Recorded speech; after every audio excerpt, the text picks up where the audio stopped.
And now I invite Lucian to present his paper.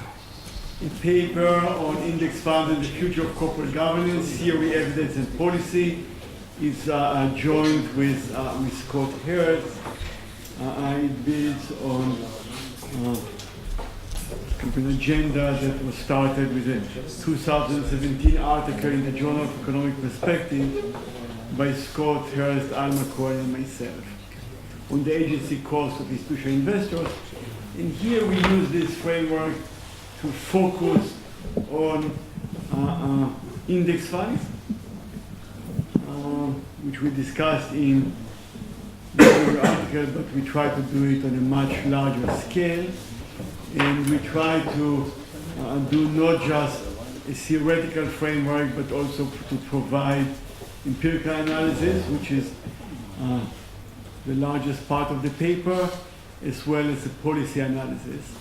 And our focus is on stewardship, and by which I mean the full set of choices as to how index funds monitor, vote, engage with portfolio companies.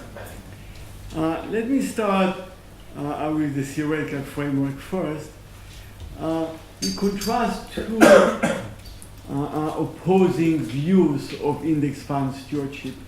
One view is one that we call the no agency cost view, and is the one that is put forward by the leaders of the big three index funds, BlackRock, Vanguard, and State Street, as well as by a number of writers in the literature.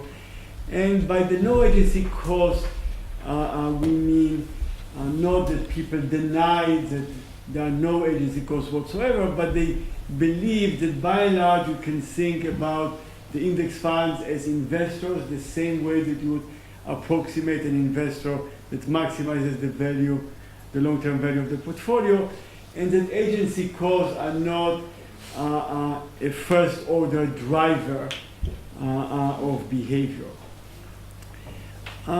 Here we have some quotes from the leaders of the big three about their commitments to stewardship, their understanding of the importance of stewardship.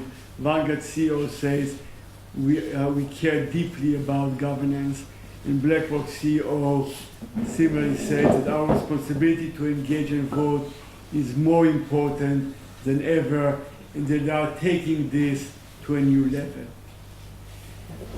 And not only they express the view that they are committed to it and they understand that it's important, but that they are expending the resources that are needed to do the job well. Vanguard CEO says that we are good at it. We are good at governance. Our program is vibrant and growing. BlackRock CEO talks about the fact that their team has doubled in size over the last 3 years. Whether that's satisfactory is something I'll come to down the road. Now, you can understand why for some writers in the literature, index fund stewardship is appealing. They think about, if you think about index funds as long-term investors, you put aside agency problems, then you say, look, this is what financial economists have always dreamt about. We have block holders with large stakes, which gives them the ability to capture significant gain and capture non-trivial fraction, obviously not the whole thing, but non-trivial fraction of the gains from stewardship. They don't have an exit option, so this is another reason for them to focus on improving the value of the positions that they have. And if you accept that a long-term perspective is an advantage, they definitely have a long-term perspective, which they stress. Vanguard CEO refers to them as a near permanent capital or permanent shareholders. There's a debate that was mentioned, and it's active debate on what are the costs of short-termism, but there wouldn't be anyone that would argue that have a long-term perspective is a minus. So we have those large, long-term block holders with no exit option. And if you put aside agency problems, that's promising for corporate governance. And we refer to this view, the view that doesn't think that agency costs are a major factor as the no agency cost view. And we contrast it with an agency cost view that we subscribe to, and we provide a framework for analyzing it in the earlier paper and more fully developed in the current paper. And this analytical framework leads us to focus on two types of agency problems. One is the incentives to underinvest in stewardship in terms of how much you invest.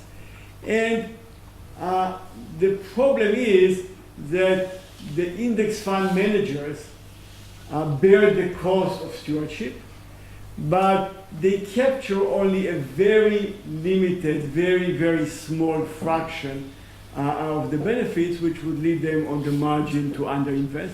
This problem has long been recognized, but the index funds are really, the modern index funds are a very special kind of corner case where this divergence between the private interest of the manager and the beneficial investor is especially stark for two reasons. One is that they charge, this is their attractiveness, very small fees. So if you think for a moment that you put aside the effect on the assets under management, you just say, we have those assets under management. If we increase the value of portfolio positions, we'll get a little bit more fees. The stream of fees is going to be larger. Then, since they get fees that are on the order of 10 basis points, even if you look at the present value, you come to, by and large, less than 1%. And that leads to a strong incentive to underinvest. If you take a $1 billion position and you think about a stewardship activity that would result in a modest expected value increase of 0.1%, something that conceivably could happen, the no agency cost benchmark would call here for an investment of up to $1 million. So from the perspective of the beneficial investor in a big three index fund, when they have a 1 billion position, we document in the paper that each of the big three index funds has hundreds of $1 billion plus positions in individual portfolio companies. It would be worthwhile to have up to $1 million in investments. You could imagine that they would have, like some of the large players in VC funds, you could imagine them having a significant professional who spends 1/6 of his or her time monitoring the company, engaging, following. But if their stream of fees gives them only 0.5% of this gain, then they have privately an incentive only to invest up to $5,000. Then what about the incentives that come from a desire to increase your assets under management or to increase your fees? Here again, there is index funds provide a very sharp situation, because when they compete with rival managers that offer the tracks the same indices, if they improve the value of any portfolio company, they are not going to improve the relative performance, and therefore they won't be able in this way to increase either their assets under management or their fees. Let me then turn to the second type of a problem, which is incentive to be excessively differential. That comes from the presence of various private benefits from being differential that can create a divergence. We talk about three sources of private interest. One is the interest that the big three and other index funds have in maintaining and developing a relationship with public companies. This has long been in the literature, and there is some evidence, but the literature has focused on a problem that in principle could be addressed, because they focused on the idea that the index fund or the investment manager will favor their clients. So they would vote, let's say, more favorably on companies that gives them 401k business. This can be potentially addressed by Chinese walls. Our concern is more that you have an incentive to just develop principles, policies, and practices that are more differential. That is not going to be detected by empirical studies, because you are not going to be more favorable to your clients. You are just going to be more favorable to public companies in general, more differential to them. And in this way, you reduce the likelihood that corporate managers will resist you, won't like you, and so forth. Second, just to say it briefly,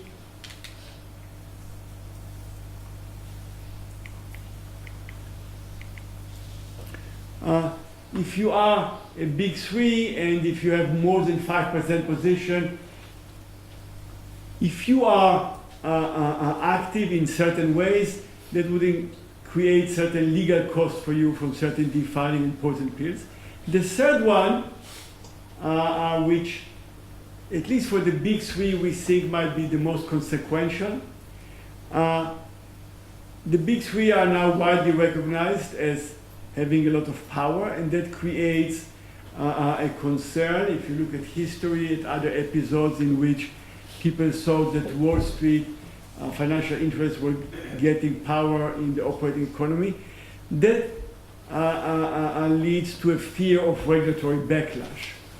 And being differential reduces that risk in two ways. One, it's reduces the likelihood that corporate America would want to curtail your powers, but it might increase the likelihood that corporate America might view you as, by and large, an ally or better than the alternative.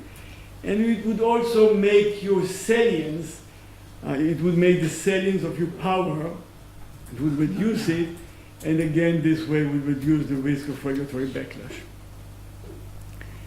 Now, as with any theoretical framework, we think that there are constraints on those forces. The most important one, in addition to fiduciary norms, is the fact that the index fund managers want to be perceived. And if you ask why do they make those statements, they want to be perceived as doing the right thing. It's important for them, it's important for some of the clients, and therefore they would prefer not to make their underinvestment and their excessive incentive to be differential salient. But incentive to be perceived as doing the right thing is not the same thing as incentive to do the right thing when the relevant audience might not have sufficient information. That's why people give their money to index funds. Many of them do it because they are not in a position to follow and understand optimal stewardship decisions. Let me turn to the evidence. And what we do in the paper is we piece together a lot of information that we hand collect, as well as information from various data sources, to paint a picture of the full range of things that the big three, both what they do and what they don't do. And our conclusions are that by and large, the evidence is consistent with the agency cost view, and is in tension with or contradicts the no agency cost view. Let me first talk about what the index funds indeed spend on stewardship. So we use information in the various reports and statements to estimate how much they spend for portfolio companies. This is the stewardship personnel and the vast number of companies they monitor. Probably the most telling table is, we have two tables here. One that shows that as a fraction of their fees, the big three spend somewhere between 0.1% and 0.18% of their fees on stewardship. So this is really a rounding error for them, and obviously it's a small amount. More importantly, in terms of, you might say, look, maybe it's enough or more than enough.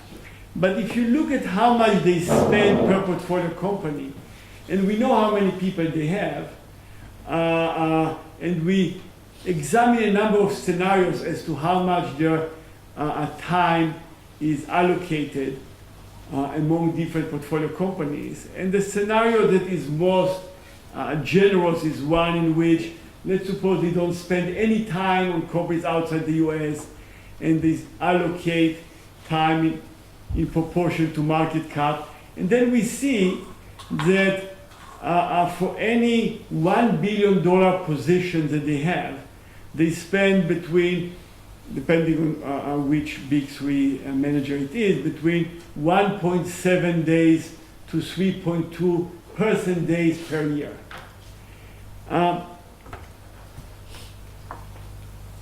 That's, to us, seems, this is something we can discuss later on, this one seems to us less than what would be, substantially less than what would be optimal stewardship for a $1 billion position.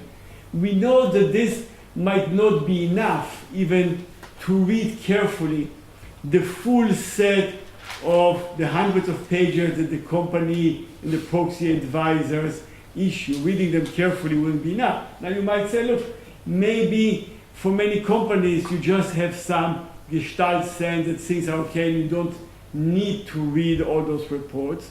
But this is something we can discuss. Private engagement. Private engagement is something that the big three stress. And they have stressed it to us whenever one raises the fact that they don't do a number of things that I'll come to presently. They say, look, but we engage behind the scene. We have private communications, and those private communications are central. Here there are some quotes about how important they are and how much benefit they can do. And that can explain why we don't do a number of other things. When we look at the numbers and we put them together, we find that they have any communication with portfolio companies, even including one that is just a single conversation during the year, with 10% or less of the portfolio companies. And if you exclude single conversations during the year, it goes from 1% to 3.5%. That means to us that engagement cannot be substitute to the lack of the actions that I will presently discuss. And I'll also note that the fact that when you do have engagement, the effectiveness of engagement is undermined by the fact that the portfolio company knows that the big three manager is committed not to do the other things. Next, the stewardship seems to pay very little attention to financial performance. The focus is obviously under the no agency cost benchmark. Since financial underperformance is important, you would expect optimal stewardship, to monitor financial underperformance, to examine whether there's something that can be done.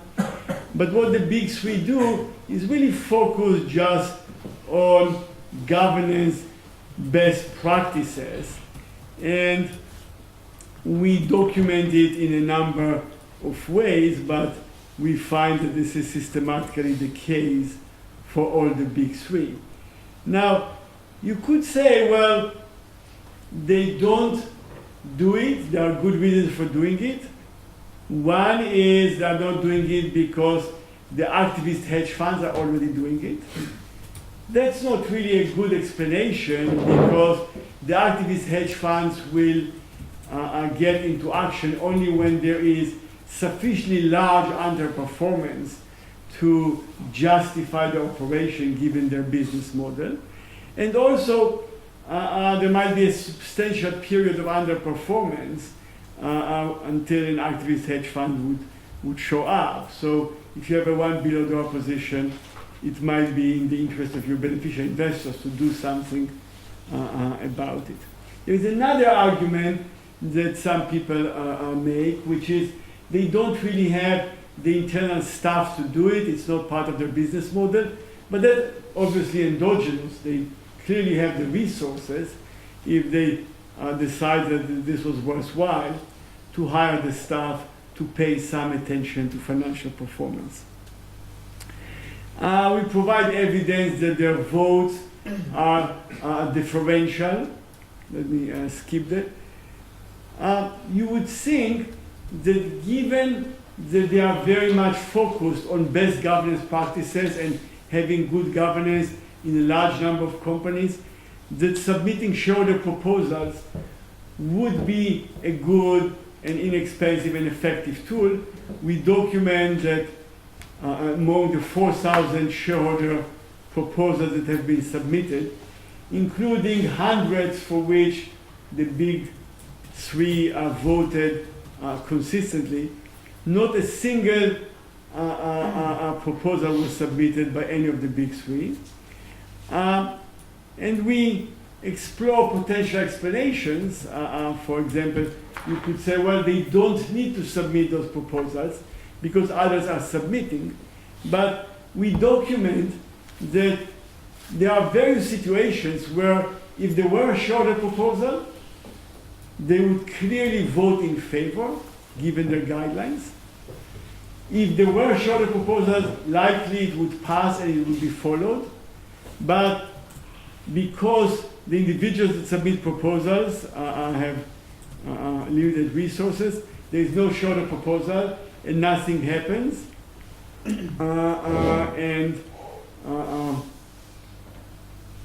We argue that that's something that in the no agency cost benchmark you would expect to happen. Let me just, we have a number of other dimensions, but let me go over it quickly.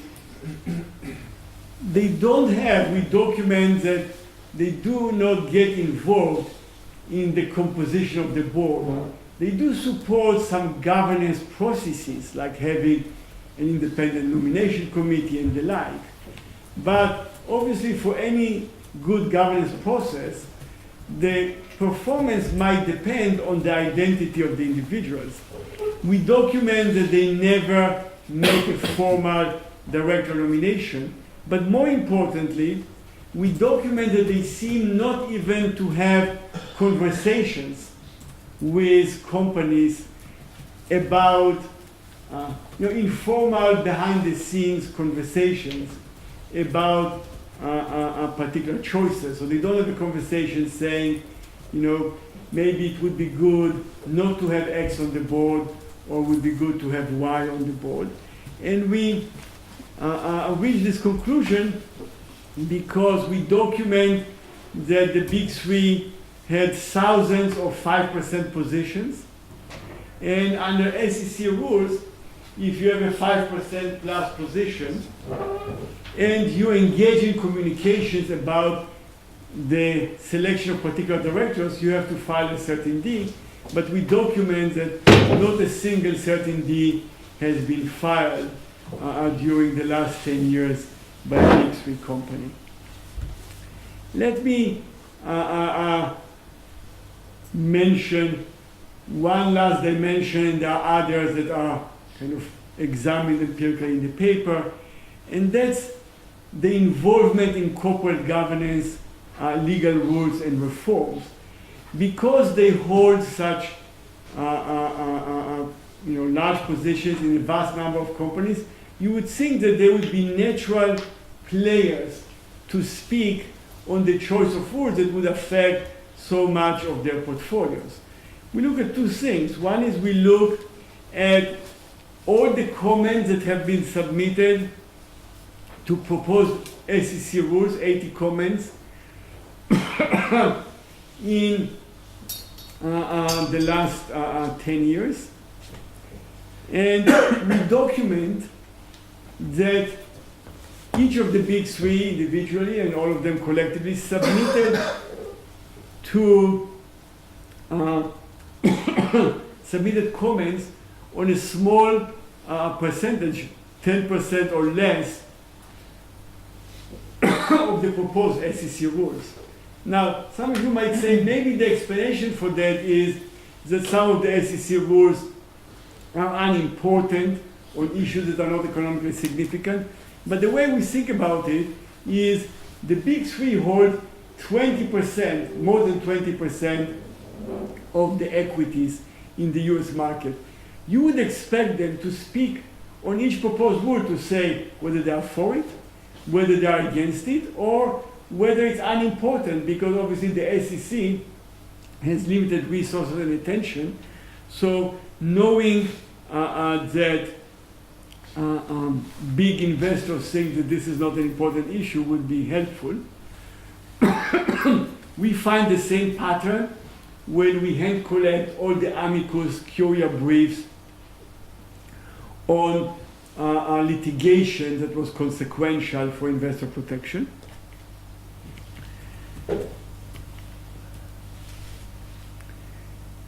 We think that this, as well as the evidence we give on the fact that they avoid any lead plaintiff positions, we think that this is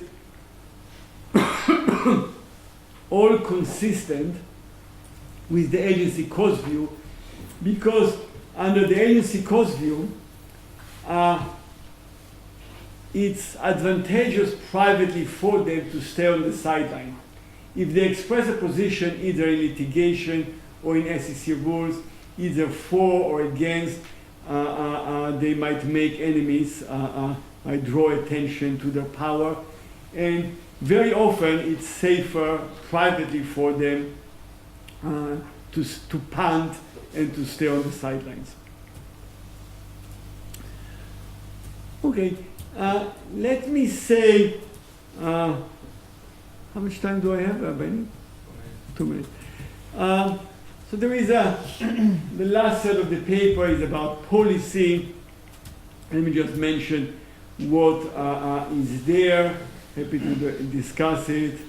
Just people can read it. One is we put on the table for discussion an array of policy measures that can be used or considered for improving matters. The four are a number of measures to give them incentives to invest more in stewardship, to limit or to disclose their business relationship with public companies, to bring transparency to the engagement that they have, and lastly, which would be the most radical, but we think that it's something that is worth considering and having on the table, is to have size limits for index fund families, because we argue that existing trends might lead to a situation in which the big three might end up having 45% of the market in 2 decades. And when we compare two scenarios, let's say a scenario in which you have biggish 9 or a scenario in which you have giant 3, we explain that the giant 3 scenario might be more problematic. And the other thing that we do in terms of